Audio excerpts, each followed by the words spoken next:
es la primera reflexión que se le viene a la mente cuando dicen 40 años de democracia? Que costó mucho llegar a ella, que hay que defenderla, que la incapacidad de una gran parte de la dirigencia política para solucionar los problemas nunca tiene que hacer olvidar a los argentinos que la única forma de salir de las crisis que tenemos es con libertad, es con gobiernos respaldados por el pueblo y una oposición que haga una confrontación de ideas y no de otro tipo. La situación en la que estamos actualmente y hemos llegado ahora a este nuevo gobierno, etcétera, ¿la democracia ha fracasado? No ha fracasado, pero no ha cumplido los objetivos aquellos que decía Alfonsín. No cura ni educa, claramente, porque nuestro sistema de salud está en crisis total. No educa porque nuestro sistema educativo público es en el que yo me eduqué, en el que mi mujer se educó, que hicimos primario, secundario, universidad. Eso lo han destruido, eso no existe más. Y yo creo que realmente esto es lo que está produciendo este inmenso malestar que a mí me pasa con los jóvenes que me dicen, yo soy peronista pero voté a Milei porque mis dirigentes me traicionaron. Y creo que esto la dirigencia lo tiene que entender. Cuando escucho a dirigentes que se enojan con lo que la gente votó, muchachos, no hay que pensar que el pueblo no se equivoca solamente cuando lo apoya a uno, ¿eh? Algo habremos hecho para que nos ocurra lo que nos está pasando. ¿Cuál es la principal deuda? Todas son deudas.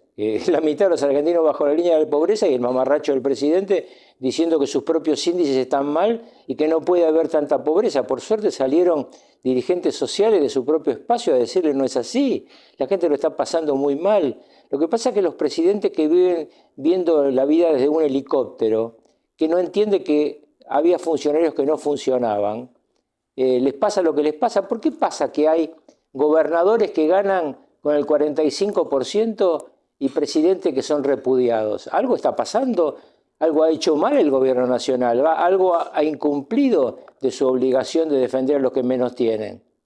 ¿Y el peronismo? ¿Qué rol le cabe ahí o qué responsabilidad le cabe? El peronismo tiene que ir a una renovación y esa renovación se tiene que construir a partir de los ganadores, no de los perdedores. Usted dijo que Schiaretti puede ser el que conforme el peronismo más tradicional, el que junte al peronismo más tradicional. ¿Lo ves como la figura a la que hay que seguir?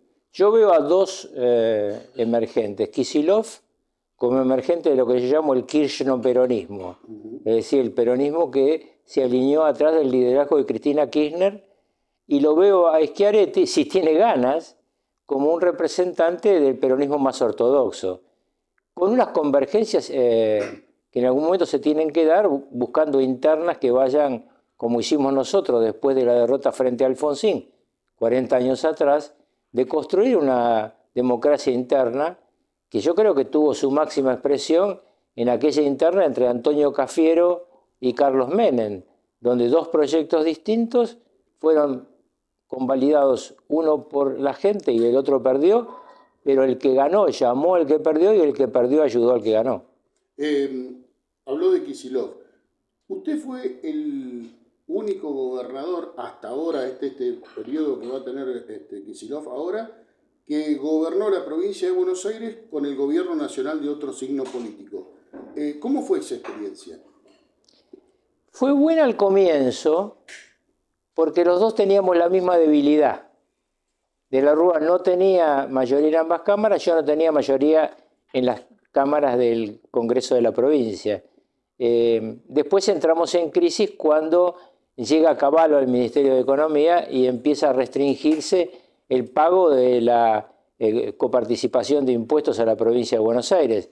De la Rúa me llegó a deber 900 millones de dólares y eso, como ustedes saben, en una provincia tan perjudicada como la de Buenos Aires es grave. ¿Por qué digo perjudicada? Porque Buenos Aires recibe la mitad de lo que aporta al Tesoro Nacional. La coparticipación perjudica claramente a Buenos Aires, Santa Fe y Córdoba. Es una de las cuestiones a revisar en el tiempo que viene, ¿no? Que ya se debería haber revisado. Pero hay que revisarla al revés de lo que siempre se dice. Hay que revisarla haciendo que las provincias cobren y coparticipen en la nación. No podés tener un sistema federal en lo político y unitario en lo económico, con un gobierno central que se lleva el esfuerzo del conjunto de los argentinos y en este caso específico de los bonaerenses. En cambio, si las provincias cobran y coparticipan en la nación, no tendríamos un gobierno como este que está terminando de 21 ministros y provincias que no están absolutamente en el estado de financiamiento que le corresponde por lo que aportan al PBI. Insisto, Buenos Aires, Córdoba y Santa Fe aportan al Producto Bruto Interno del país el doble de lo que reciben como coparticipación. ¿Qué recomendación le daría usted a Kicillof en esta situación? Bueno, el gobierno que viene, el gobierno de Milei, tiene un problema que es el Parlamento. La negociación entre los gobernadores y el presidente nuevo tiene que ir por el lado del Parlamento. Ese es el lugar donde tiene que definirse un nuevo sistema de funcionamiento fiscal y un nuevo sistema de coparticipación. ¿Hay posibilidad de que haya nuevamente, como tuvo que hacer usted, monedas provinciales? Esperemos que no, esperemos que no. El patacón fue una respuesta a una situación de estrangulamiento financiero por parte de Cavallo y o inventaba esa moneda o los empleados públicos de la provincia y los proveedores no cobraban. Al principio todo el mundo estaba enojado, pero vieron a lo largo del paso de las semanas que el patacón servía y que no perdía, a diferencia de otras monedas provinciales, no perdió relación con el peso hasta que llega la crisis de diciembre del 2001. ¿Cómo vio usted la crisis de diciembre del 2001? ¿Cuándo la vio venir? No, ninguno la vio venir. El que te diga que la vio venir miente. ¿Por qué? Porque ¿Por qué nadie la vio venir? Porque la gente pasó por encima de los dirigentes como tantas veces en la historia argentina. Porque uno a veces no se da cuenta que encerrado en la gestión no entiende lo que le pasa a la gente. Entonces, primero tuvimos el error gravísimo del Corralito y el Corralón, el discurso de la Rúa, que es el que desata la primera respuesta, y en eso se montan otros. Una desgracia que pudo haber terminado mucho peor que lo que terminó, pero que afortunadamente encontró la solución de este acuerdo que convierte a Duhalde en presidente. El acuerdo Duhalde-Alfonsín. Sí. Y usted, bueno, sale de la provincia y viene a integrar el gobierno nacional. ¿Estuvo de acuerdo cuando Duhalde llamó a elecciones? ¿O no. debió haber seguido el gobierno? No, no estuve de acuerdo. Yo creo que él tenía que haber seguido, pero bueno. Esa fue. ¿Dijo? Sí, claro, por supuesto. Esa fue su decisión. ¿Y por qué cree que se llegó a esa decisión? Duhalde, ¿por qué? Por la muerte de Costec y Santillán. Sí, él creyó que eso no le permitía seguir gobernando y creo que era un error, en primer lugar, porque no fue responsabilidad del gobierno nacional, ni siquiera del gobierno de Solá. Fue un problema con la policía grave, gravísimo, pero no fue una responsabilidad. Nadie mandó a hacer lo que se hizo. ¿Cómo calificaría el proceso político post-2001? Después de Duhalde. Bueno, eso es difícil explicarlo porque es sumamente complejo, no da para una entrevista corta. Digamos que tiene claros y oscuros y que esto se complica muchísimo en estos últimos 4 años por haber elegido un presidente holograma, un presidente que no existe. El peronismo, que era el peronismo y también el radicalismo, ¿no? 83, peronismo, radicalismo, buenos partidos tradicionales, el socialismo,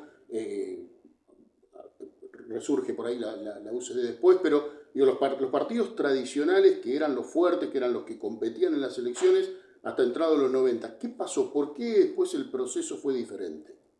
Porque la realidad es la única verdad. Y cuando la gente ve que no hay respuesta, busca otros caminos. Afortunadamente, en esta oportunidad, en democracia y en libertad. En otras épocas fue más duro. ¿Cómo ve la Argentina que viene? La veo complicada porque estamos no al borde del precipicio. Nos caímos al fondo del precipicio y de ahí se sale con mucha dificultad y mucho dolor para el conjunto del pueblo argentino. ¿Cree que la política, el resto de la política está dispuesta a ayudarlo a Milei? Si no lo ayudan van a cometer un error muy grande. El pueblo va a hacer tronar el escarmiento. ¿Cómo en el 2001? No lo sé. Quizá en una elección de medio término que los arrase. Pasó en El Salvador con Bukele, no lo dejaban trabajar. Fue una elección parlamentaria y sacó un número exorbitante de legisladores. No sé qué va a pasar. Creo que está bien discutir lo que está uno convencido que no hay que aprobar, pero no hay que trabar. Hay que tratar de modificar las cosas que uno le mandan al Parlamento para que sean mejores. Yo no creo en las motosierras, pero sí creo en un bisturí que saque los tumores que sabemos que existen en el Estado y que perjudican al conjunto de los argentinos. La gente se siente muy mal atendida por el Estado. Si no lo ayudan, ¿se está desoyendo la voluntad popular? Ayudar no significa un cheque en blanco. Ujú. Ayudar significa eso, ayudar. Y yo creo que hay que hacerlo. Pero por supuesto, con los límites de las ideas que cada uno tiene. ¿Y qué futuro le ve usted con su experiencia, digamos, a las coaliciones políticas que dominaron el escenario en los últimos 20 años? Yo creo que murieron, que vamos a volver a ver nuevas realidades. Pero tanto Juntos por el Cambio como Unión por la Patria no van a seguir siendo lo que fueron, por motivos que están muy claros, que fracasaron. Y cuando la gente fracasa, tiene que cambiar. Así que yo creo que va a haber una renovación en el peronismo en algún momento, que va a haber una renovación en el radicalismo y que si no hacen renovación van a ser suplantados. ¿El individualismo le gana al conjunto? No, nunca. Lo que pasa es No digo por que lo que pasa en las alianzas y en los sí, partidos, ¿no? no, lo que pasa es que la ineficiencia es lo que destruye. No se equivoquen, son ineficientes. Nunca he visto un gobierno tan malo como el de Alberto Fernández en todas las épocas de democracia que me tocó vivir. Un grupo de inútiles.